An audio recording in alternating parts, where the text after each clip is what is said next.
Right now, there are two completely different videos going around about Tylil at the Knicks parade. In one, he's a villain who puts his hand on a kid. In the other, he's a grown man from the city who got his head touched and just did what any other New Yorker would do. Same 30 seconds, same crowd, two opposite stories. And which one you believe depends entirely on where somebody starts the clip. So today, I'm gonna show you both. And then I'm gonna tell you who's actually right. And while the part people are really mad about isn't even the part they're yelling about. Stick to the end because the most disrespectful moment about this whole thing nobody's talking about, and it's not even the punch. Let's set the table because the where matter as much as the what. The Knicks just won it all. First title since 1973, 53 years, and JB Brunson dropped 45 points to close it out in San Antonio. Knicks in 5, finals MVP, and they grabbed the in-season cup and the championship in the same year. Nobody has done that. So the city does a crazy parade right up the Canyon of Heroes. They get the keys to the city. Alicia Keys performs. Confetti on Broadway. It's like a movie. I don't think I've ever been so homesick since I left NYC. But now here's what nobody outside of New York understands. A 53-year wait does something to a fan base. It makes them territorial. After a half century of losing, every single fan in that crowd is thinking the same thing. I earned this, and I can smell anybody who didn't. So when a streamer with a camera crew and security starts rolling through the crowd, he's walking to a crowd where everyone is checking if you're authentic or not. On the one day that it's on 100. Go home. It's not a Lakers parade.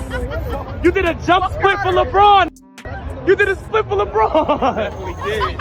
That's a bomb that Tylil just lit the match to, or got the match thrown at him. Depends who you ask. Let's actually look at this. I'm gonna give it to you straight both ways. Let's start with the first version, version 1, the one the big pages ran. Tylil's in the crowd, and a younger fan starts questioning him whether he knows ball or not. And Tylil puts his hand on the kid's head, and the older fan sees it and tells the kid, don't let him sun you like that. And then gets in Tylil's face for touching the kid, and then Tylil swings and it gets physical. Then we got version 2, Tylil's version. He said the fan palmed his head first, his exact words. He doubled down saying that people are lying and claiming that he palmed the dude first and that he only reacted. Mitch Robinson. Oh, why? You don't know who Mitchell Robinson is? Yes, his hand was broken. No, don't let him son you. Son him back.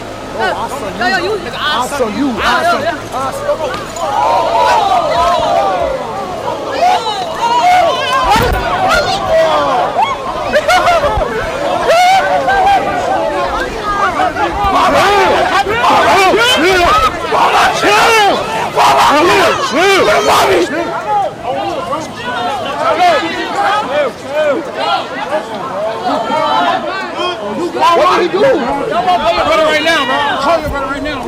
So who's telling the truth? Here's the honest answer. The footage is messy, the crowd is packed, and both head touches might have happened. This is a clip where the villain changes based on the first frame you press play on. And that right there is the whole story this channel cares about. Hold that thought, because we're coming back to it. Let me tell you why. Even with all the smoke, I'm rocking with Tylil here. What's the word, Muddy?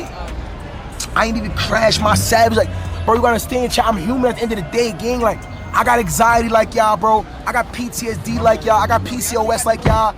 I deal with mad shit like y'all. Hey, shit be happening. So when shit's happening, like a nigga just rub your fresh cornrows, gang.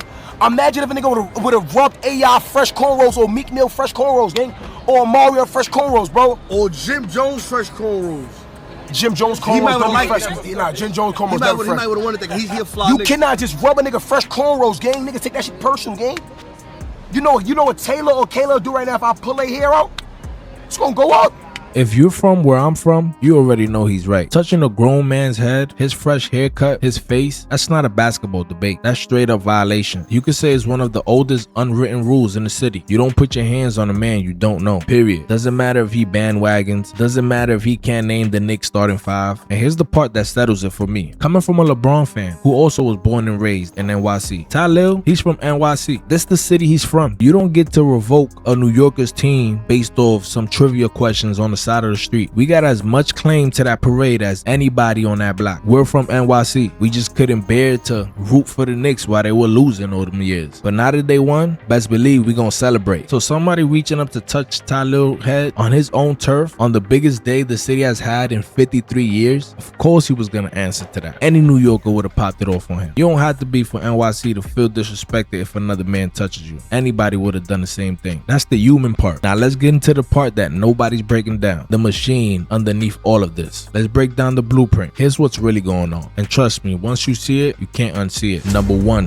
the framing war is the business model. Remember how I said the villain changes depending on where the clip starts? That's not an accident anymore. That's straight strategy. The first clipper to cut the clip controls who the bad guy is. You started on Tylil's hand, he's the aggressor. Started on the fan reaching for Tylil, he's the victim. Same fight, two products. That's why Tylil ran to post, he touched me first. He's not just defending himself, he's fighting for that start frame. In 2026, you don't win the fight on the street, you win it in the edits. Number two, everybody in that crowd had an incentive to be in the clip. A streamer scuffling at the championship parade is worth millions of views. And it was. The original post did like 4.7 million. So think about the math. For a regular dude, getting in Tylil's face is a story he tells for a week. For somebody trying to become a streamer, it's an audition. Oh, from that situation, what are you going to do knowing that there are a lot of clips going around with you and Tylil doing that situation of being sunned? I'm gonna do what I'm supposed to do. I'm gonna capitalize off it for me. I'm gonna do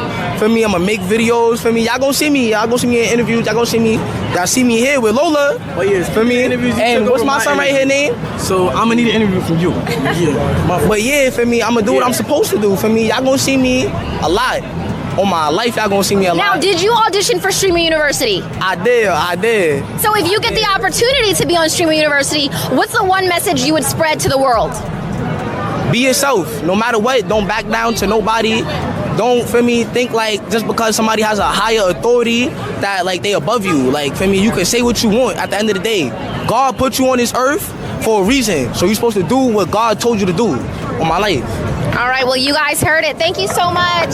Good. Pressing somebody bigger than you on camera, it's a known come-up move in this industry. Not because Tylil's some random celebrity, because he's a streamer. And pressing a bigger streamer is currency on the exact ladder that these guys are trying to climb. His eyes.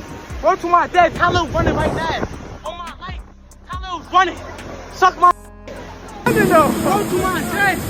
A&P nigga this ass. On my life. A&P nigga this ass. Go to my dad. He's A&P nigga this ass.